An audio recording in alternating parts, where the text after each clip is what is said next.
क्या आपको फास्टिंग का इंपॉर्टेंस पता है? आई एम श्योर आपने फास्ट, व्रत, उपवास ये सारे शब्द तो सुन रखे होंगे। हाँ, आपको ये पता होगा कि कौन से रिलीजन में कौन से व्रत, फास्ट या उपवास होते हैं, लेकिन क्या आपको लाइफ में इनका इंपॉर्टेंस पता है? वेल, चलो आज इस टॉपिक पे बात करते हैं। और आज का ये वीडियो रिलीजियसली उन लोगों के लिए है जो रिलीजियसली एलओए फॉलो करते हैं, लॉ ऑफ अट्रैक्शन फॉलो करते हैं। आगे बढ़ने से पहले वेरी वार्म वेलकम। देखो भैया, 100 बात की एक बात, अगर आप डॉक्टर अर्चना लाइफ कोच परिवार से जुड़े हो और फिर भी परेशान हो, ये दोनों बातें एक साथ न शोभा देती है, न सूट करती है, न अच्छी लगती है, तो क्या करना है? मेरा मानना है कि लाइफ को ट्रांसफॉर्म करना इट्स रियली इजी, माइंडसेट को चेंज करना इट्स रियली इजी। लेकिन मैं कौन? मैं आपकी अपनी doctor Archana life coach, personality developer, counsellor, एक एडवांस लेवल हिप्नोथेरेपिस्ट हूँ। लोगों के बिलीफ्स और उनके माइंडसेट पे काम करती हूँ। मेरे हजारों क्लाइंट्स की लाइफ को देखकर ये प्रूफ निकल कर आता है कि ट्रांसफॉर्मेशन एक्चुअली कितना आसान है।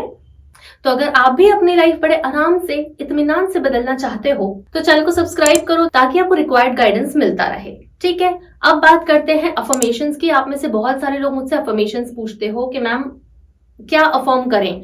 तो डिस्क्रिप्शन में आपको एक पीडीएफ फाइल मिल जाएगी जिसमें health, wealth, money, study, students के लिए, सेल्फ लव के लिए हर तरह का अफर्मेशन है, रिलेशनशिप के लिए भी है। सुन लिया मैंने, ठीक है? तो आपसे डिस्क्रिप्शन में से डाउनलोड कर सकते हो। इसके अलावा भी अगर आपको बिल्कुल लाइफ में प्रॉब्लम्स मील का पत्थर बन के जम के बैठी हुई है तो मैं आपसे सिर्फ एक ईमेल और व्हाट्सएप दूर हूँ। मेरा ईमेल और व्हाट्सएप दोनों आपको स्क्रीन और डिस्क्रिप्शन में मिल जाएंगे। अब फिर से बैठ के थोड़ा फास्टिंग की निटी-ग्रिटी को समझते हैं। तो फास्टिंग का मतलब क्या होता है? क्या फास्टिंग का मतलब सिर्फ खाना खा रहे थे और खाना बंद कर देना होता है?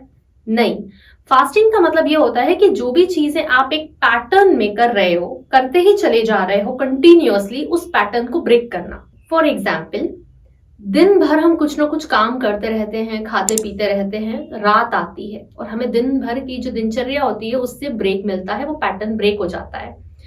इसी तरीके से जब हम लोग साल भर काम करते हैं, साल में एक आध बार हम वेकेशंस मनाने, हॉलीडेज बनाने जाते हैं, वो हमें फिर से हमारी एनर्जी देता है ताकि हम वापस आके अपने काम को और ज्यादा प्रोडक्टिविटी और एफिशिएंसी से कर पाएं। अगर हम कंटिन्यू उसी चीज को करते रहेंगे तो भी क्या होगा, वो भी देख लेते हैं कि मान चलो हम कोई ब्रेक पे नहीं जा रहे हैं, कोई संडे नहीं आ रहा है और हम बस काम करते जा रहे हैं, कोई रात भी नहीं आ रही है।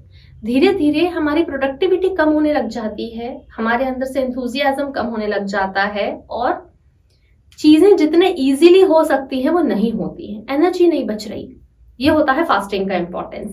सेम व्रत और उपवास में होता है कि आप रोज खाना खाते हो, फिर कुछ फास्टिंग डेज आते हैं या खुद ही आप चूज कर लेते हो। कई लोग तो अब आजकल अगर रिलीजियस में नहीं भी हैं तो इसीलिए वो डिटॉक्स करते हैं। तो fasting is equals to a kind of wonderful detox to your mind and body. वैसे अब जो मैंने आपके लिए नेक्स्ट चैलेंज सोचा है वो इतना सही है, इतना सही है कि भाई करोगे ना तो मजा ही आ जाएगा, मतलब मजा ही आ जाएगा। लेकिन अगर आपको वो चैलेंज चाहिए, आप सच में चाहते हो कि मैं उस पर पूरा वीडियो बनाऊं, तो कमेंट करो न्यू। मुझे पता तो चले आप उसमें इंटरेस्टेड हो भी या नहीं हो। मालूम पड़ा आप रेडी नहीं हो और मैं फालतू ही नया चैलेंज दे रही हूँ। वो चैलेंज ना आपके लिए एक मेडिटेशन का काम करेगा। हाँ, मेडिटेशन से याद आया, मेडिटेशन हमें हमारे रेगुलर थॉट से ब्रेक देता है। तो अब आपको समझ में आ गया होगा कि फास्टिंग कितनी इंपॉर्टेंट है। आप में से न जाने कितने लोग, न जाने कब से जब से वो सीक्रेट बुक आई होगी या उसके पहले से भी I guess, I don't know, आप ये लॉ ऑफ अट्रैक्शन वाली चीज में लगे हुए हो, राइट? कुछ ना कुछ कर ही रहे हो बस। तो अब आपके लिए समय आ गया है कि आप अपने कॉन्शियस और सबकॉन्शियस दोनों को एक ब्रेक दो। कुछ मत करो, कोई लॉ ऑफ अट्रैक्शन की टेक्निक, लॉ ऑफ अजम्पशन कुछ भी यूज नहीं करना है। तो करना क्या है फिर? वर्कआउट करो, जिम जाओ, डांस करो, घूमो फिरो, पिक्चर देखो, सीरीज देखो, लग के मेहनत करो, मेडिटेशन करो, रीडिंग करो, कितना सारा कुछ है करने के लिए। कुछ नया सीखो, कहीं घूम फिर कर आओ, ये सारी चीजें करो। लेकिन कोई भी टेक्निक नहीं करनी है। क्यों? आपके माइंड के लिए और आपके सबकॉन्शियस माइंड के लिए ब्रेक जरूरी है। तो फिर हमने तो 10 के चैलेंज ले रखा है, हम क्या करें? हाँ, अगर आप उन लोगों में से हैं जिनने 10 के चैलेंज ले रखा है तो आपको चैलेंज पूरा करना जरूरी है। तो 7 डेज का जो चैलेंज है वो आपको पूरा करना एक्चुअली में जरूरी है, वरना आपका सबकॉन्शियस माइंड आप पर भरोसा करना छोड़ देगा। इसलिए आप वो पूरा करो और उसके बाद आप ये फास्टिंग करो, लेकिन एटलीस्ट आपको 7 डेज कोई एलओए टेक्निक यूज नहीं करनी है प्लीज। उससे ज्यादा भी अगर आपको अच्छा लगता है तो मत करो। तो जिन लोगों ने 10K अफर्मेशन चैलेंज नहीं रखा है उनके लिए वो पूरा करना जरूरी है। जिन लोगों ने सब्लिमिनल सुनते हैं, सब्लिमिनल आप सुन सकते हो क्योंकि उस पर आप कॉन्शियसली खुद कुछ नहीं कर रहे, इसलिए आप वो सुन सकते हो। तो आप लोगों ने भी 10K अफर्मेशन चैलेंज पूरा करा। It's not a easy job but you did it, so you also deserve a wonderful reward. अपने आप को ये फास्टिंग रिवॉर्ड दीजिए।